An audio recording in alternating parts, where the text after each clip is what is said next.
Okay, in this video what we're going to do is have a look at simple constraints. It helps to really understand constraints. Don't be frightened of them because you'll be using them quite a lot in rigging or generally with weapon systems. You can use constraints to align objects to each other. So it's quite a useful process and it's quite straightforward. Just make sure you do it in the right order. So first of all, make sure you're in the animation submenu, which literally exposes the constraint menu in the top menu bar there. Now, with constraints, the order is quite critical. So what I'm going to do initially is snap this cube to the sphere. So I'm going to constrain the cube to the sphere. And this way, the object that you're constraining to, or effectively the parent, you always select first. In constraints, the parent is always selected first. Shift and select the cube, which is effectively the child. And we're just going to move it, which is a point snap. So point constrain is translation. Orient constrain is obviously rotation. So under point constrain, let's bring up the dialog box. Let's have a look, just make sure everything is as it should be. First of all, we want to constrain in all three axes, so we want to move literally all three together. So constrain all axes is on, that's fine. You can isolate individual ones if you want to, so just the Y for example, but let's do all.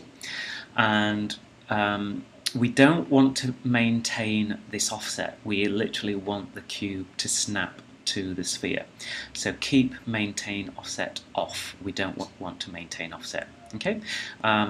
So once you're happy with that, click on Apply, and you'll see that the cube snaps to the sphere. To see the structure of a constraint in your outliner, you'll see I've got the sphere object and the cube object.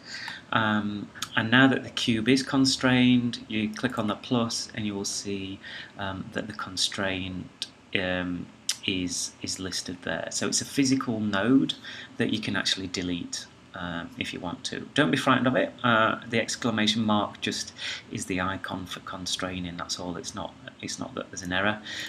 You can actually go in and name things if you want. You know, shortcut your own naming conventions, that's fine. Let me just close this down. So as you can see, if I just go into wireframe, select the sphere, wherever I move the sphere, the cube will always go because obviously it's constrained. And if I try to move the cube off, now you can actually, a good indication that the constraints have worked well is that you can see the translate due to the point constraint is actually blue, so that's a good indication that constraining is on. So constraining always is listed by the blue colour. So I've moved the cube away. If I try to move the sphere, the cube obviously snaps back. So it's always trying to maintain the constraint. If you just want to use constraining as a way of snapping and aligning objects, then literally once you've aligned them, you can then go in and into your outliner. I always find it best way of doing it. Expose the parent constraint at the point constraint node and hit delete, and now they'll no longer be constrained.